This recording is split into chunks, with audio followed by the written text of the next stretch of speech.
جب حضرت حسین رضی اللہ عنہ کا کٹا سر لے کر ان کی بہن زینب مدینہ پہنچی۔ کربلا کے میدان میں حضرت حسین کا سر کاٹ کر دشمنوں کا لشکر اپنے بادشاہ یزید کے محل کی طرف چلا۔ محل میں ایک فوجی نے یزید کے سامنے حضرت حسین رضی اللہ عنہ کا کٹا سر رکھ دیا۔ حضرت حسین کا کٹا سر دیکھ کر یزید بہت خوش ہوا، اور پھر اس نے اپنے ہاتھ میں ایک چھڑی لے کر حضرت حسین کے سر پر ماری اور کہنے لگا کہ اے لوگو، دیکھ لو، جو بھی میری مخالفت کرے گا اس کا یہی انجام ہوگا۔ حضرت حسین رضی اللہ عنہ کے سر کی ایسی بے حرمتی دیکھ کر دربار میں موجود ایک یہودی کہنے لگا کہ اے لوگو، میں حضرت داؤد علیہ السلام کی نسل سے ہوں، اور 14 پشتوں کے بعد میرا نسب حضرت داؤد علیہ السلام سے ملتا ہے، تو اے لوگو، میرے اور حضرت داؤد علیہ السلام کے بیچ میں 14 پشتوں کا فاصلہ ہے، پھر بھی میری قوم کے لوگ میری بہت عزت کرتے ہیں، اور ایک تم لوگ ہو کہ اپنے ہی نبی کے نواسے کا سر کاٹ دیا، اور آج دربار میں بیٹھ کر اس کے ساتھ ایسی بے حرمتی کر رہے ہو۔ تم کیسے اپنے نبی کے سچے عاشق ہو؟ حضرت حسین رضی اللہ عنہ کی بہن حضرت زینب اپنے بھتیجے امام زین العابدین کو پکڑ کر روئے جا رہی تھیں، اور اپنے بھائی حضرت حسین کے کٹے سر کی بے حرمتی دیکھ کر اللہ سے فریاد کر رہی تھیں کہ تبھی یزید نے حضرت زین العابدین سے کہا کہ تم نے دیکھ لیا نا، تیرے باپ نے میری مخالفت کی تو اللہ نے اس کا کیسا انجام کیا۔ اس پر حضرت زین العابدین نے قرآن کی ایک آیت پڑھ کر جواب دیا کہ اے یزید، دنیا میں جو کچھ بھی ہوتا ہے سب میرے اللہ کے حکم سے ہوتا ہے۔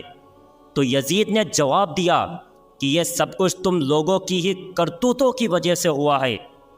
اور پھر یزید نے حضرت زینب کے ہاتھ میں ان کے بھائی حضرت حسین کا سر رکھتے ہوئے کہا کہ اب تم لوگ عزت کے ساتھ اپنے گھر مدینہ جا سکتے ہو۔ اور پھر حضرت زینب روتی ہوئی اپنے گھر والوں کے ساتھ مدینہ کی طرف چل پڑیں۔ حضرت زینب سارے راستے بھر اپنے بھائی حضرت حسین کا کٹا سر دیکھ دیکھ روتی جا رہی تھیں۔ آخر یہ لٹا ہوا قافلہ کئی دنوں کے سفر کے بعد مدینہ پہنچا۔ جب لوگوں کو خبر ہوئی کہ دشمنوں نے حضرت حسین رضی اللہ عنہ کا سر کاٹ دیا ہے تو لوگوں میں کوہرام مچ گیا، اور ہر گھر سے رونے کی آوازیں آنے لگیں۔ سارے مدینہ کے لوگ سمٹ کر حضرت زینب کے پاس پہنچے۔ حضرت زینب بہت خاموش تھیں، کسی سے بات نہیں کر رہی تھیں۔ حضرت حسین کا کٹا سر ان کے ہاتھوں میں تھا اور آنکھوں سے آنسو جاری تھے۔ اچانک حضرت زینب اپنے بھائی حسین کا کٹا سر لے کر اپنے نانا حضور صلی اللہ علیہ وسلم کی قبر کی طرف چل پڑیں۔ جب حضرت زینب حضور صلی اللہ علیہ وسلم کی قبر پر پہنچی تو آنکھوں سے بے اختیار آنسو بہنے لگیں، اور پھر انہوں نے حضور صلی اللہ علیہ وسلم کی قبر کے پاس حضرت حسین کا کٹا سر رکھتے ہوئے ایسے الفاظ کہیں کہ جنہیں سن کر سارے مدینہ والے رونے لگیں۔ حضرت زینب نے حضور صلی اللہ علیہ وسلم کی قبر کے سامنے کھڑے ہو کر کہا کہ اے میرے نانا جان، کاش کہ آپ زندہ ہوتے تو دیکھ لیتے کہ دشمنوں نے تیرے پیارے حسین کا کیا حال کیا ہے۔ اسے قتل کر دیا اور اس کے جسم پر گھوڑے دوڑا دیے، اور جب اس سے بھی دل نہ بھرا تو دشمنوں نے تیرے پیارے حسین کا سر ہی کاٹ دیا۔ حضرت زینب اپنے نانا حضور صلی اللہ علیہ وسلم کی قبر کے سامنے کھڑی فریاد کر رہی تھیں، اور آنکھوں سے مسلسل آنسو جاری تھے۔ مدینہ والے بھی سب پیچھے کھڑے حضرت زینب کی دکھ بھری فریاد سن کر رو رہے تھے۔ آخر شام ہوتے ہوتے حضرت حسین کا کٹا سر ان کی امی حضرت فاطمہ رضی اللہ عنہا کی قبر کے بغل میں دفن کر دیا گیا۔ جن لوگوں نے حضرت حسین کو اس بے دردی کے ساتھ قتل کیا تھا تو اللہ نے ان سبھی لوگوں کو اسی دنیا میں سزا دی۔ کربلا کے میدان میں دشمنوں میں سے ایک آدمی کہ جس کا نام ابن جویرہ تھا، تو اس نے حضرت حسین رضی اللہ عنہ کو پکار کر انہیں گالیاں دی اور برا بھلا کہا، تو حضرت حسین نے اس کے لیے بد دعا کی اور کہا کہ اے ابن جویرہ، اللہ تیرے جسم کے ٹکڑے ٹکڑے کر دی۔ اور پھر اسی وقت ابن جویرہ کا گھوڑا پاگل ہو کر ادھر ادھر بدکنے لگا۔ گھوڑے کے بدکنے کی وجہ سے ابن جویرہ کا پیر پھسلا اور وہ گھوڑے سے نیچے گر پڑا، لیکن اس کی ایک ٹانگ گھوڑے میں بندھی زین میں پھنس گئی، اور پھر وہ پاگل گھوڑا اسے گھسیٹتے ہوئے پتھروں کے اوپر دوڑنے لگا۔ وہ گھوڑا ابن جویرہ کو گھسیٹتا ہوا اتنی تیزی سے دوڑ رہا تھا کہ پتھروں کی چوٹ سے ابن جویرہ کا جسم کٹ کٹ کر گرنے لگا، اور آخر اس کا سارا جسم کٹ کر ختم ہو گیا۔ صرف اس کی وہ ٹانگ بچی کہ جو اس گھوڑے کی زین میں پھنس گئی تھی۔ جس وقت کربلا کے میدان میں حضرت حسین رضی اللہ عنہ 3 دنوں کے پیاسے دریا کے کنارے بیٹھ کر پانی پینے جا رہے تھے، تو اسی وقت دشمنوں میں سے ایک آدمی کہ جس کا نام ابن نمیر تھا، اس نے حضرت حسین کے منہ کی طرف ایک تیر چلایا، اور وہ تیر سیدھا آ کر حضرت حسین کی گردن میں لگتا ہوا دوسری طرف نکل گیا، جس کی وجہ سے حضرت حسین پانی نہ پی سکیں اور ان کی گردن سے خون بہنے لگا۔ تو حضرت حسین رضی اللہ عنہ نے ابن نمیر سے کہا کہ اے ظالم، جیسے تو نے مجھے پانی نہیں پینے دیا ہے، ایسے ہی اللہ تجھے ہمیشہ پیاسا رکھے۔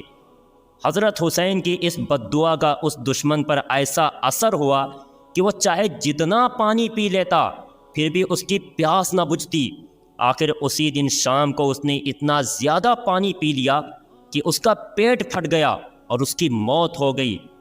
دشمنوں کا سردار ابن زیاد کہ جس نے حضرت حسین رضی اللہ عنہ کا سر کاٹنے کا حکم دیا تھا، اور اسی کے حکم پر فوجیوں نے حضرت حسین کا سر کاٹا تھا، تو ابن زیاد کا نوکر بیان کرتا ہے کہ جب ابن زیاد حضرت حسین کا سر کاٹ کر شام کو اپنے محل پہنچا تو میں بھی اس کے ساتھ تھا۔ تو جیسے ہی اس نے محل کے اندر قدم رکھا تو اچانک سامنے سے ایک آگ کا شعلہ اس کی طرف لپکا۔ قریب تھا کہ وہ آگ میرے سردار ابن زیاد کو جلا کر ختم کر دیتی، لیکن تبھی اچانک وہ آگ غائب ہو گئی، اور ابن زیاد نے مجھ سے کہا کہ اے آدمی، کیا تم نے بھی ابھی وہ آگ دیکھی جو ابھی میری طرف لپکی تھی؟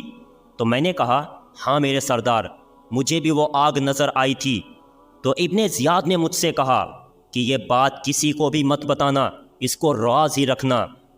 حضرت سفیان ثوری فرماتے ہیں کہ حضرت حسین کو قتل کرنے والے دشمنوں میں سے میں نے 2 لوگوں کا بہت برا انجام دیکھا۔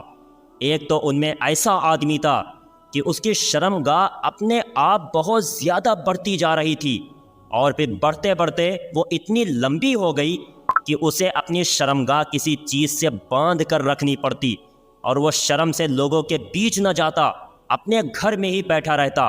اور دوسرے آدمی کا انجام میں نے ایسا دیکھا کہ اسے اتنی زیادہ پیاس لگتی تھی کہ وہ چاہے سارے دریا کا پانی پی لیتا پھر بھی اس کی پیاس نہ بجھتی۔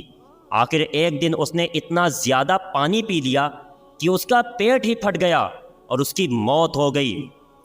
حضرت ابو کبیر فرماتے ہیں کہ کربلا کے میدان میں دوپہر کے وقت حضرت حسین کو شہید کیا گیا تھا۔ تو جس وقت حضرت حسین کو شہید کیا گیا تو اچانک سورج گرہن ہونے لگا، اور پھر سورج چھپتے چھپتے اتنا زیادہ چھپ گیا کہ دوپہر کے وقت رات کی طرح اندھیرا ہو گیا، اور آسمانوں میں تارے نظر آنے لگے، اور ہمیں ایسا لگنے لگا کہ شاید قیامت آ گئی ہے۔ امام زہری فرماتے ہیں کہ جس دن حضرت حسین کو شہید کیا گیا تو اس دن بیت المقدس میں جو بھی کنکری یا پتھر اٹھایا جاتا تو اس کے نیچے تازہ خون ملتا تھا، اور پھر 3 دنوں تک آسمان ایسا لال پڑ گیا کہ ہمیں ڈر لگنے لگا کہ شاید اب قیامت قائم ہو جائے گی۔ پیارے دوستو، اگلا واقعہ انشاءاللہ حضرت حسین کے بڑے بھائی حضرت حسن رضی اللہ عنہ کے بارے میں ہوگا کہ ان کی بیوی نے کیسے ان کو زہر دے کر دھوکے سے مارا تھا۔ پیارے دوستو، اگر واقعہ پسند آیا ہو تو لائک کرنا اور چینل کو سبسکرائب کرنا نہ بھولیں، اور جاتے جاتے ایک پیارا سا کمنٹ ضرور کر دینا۔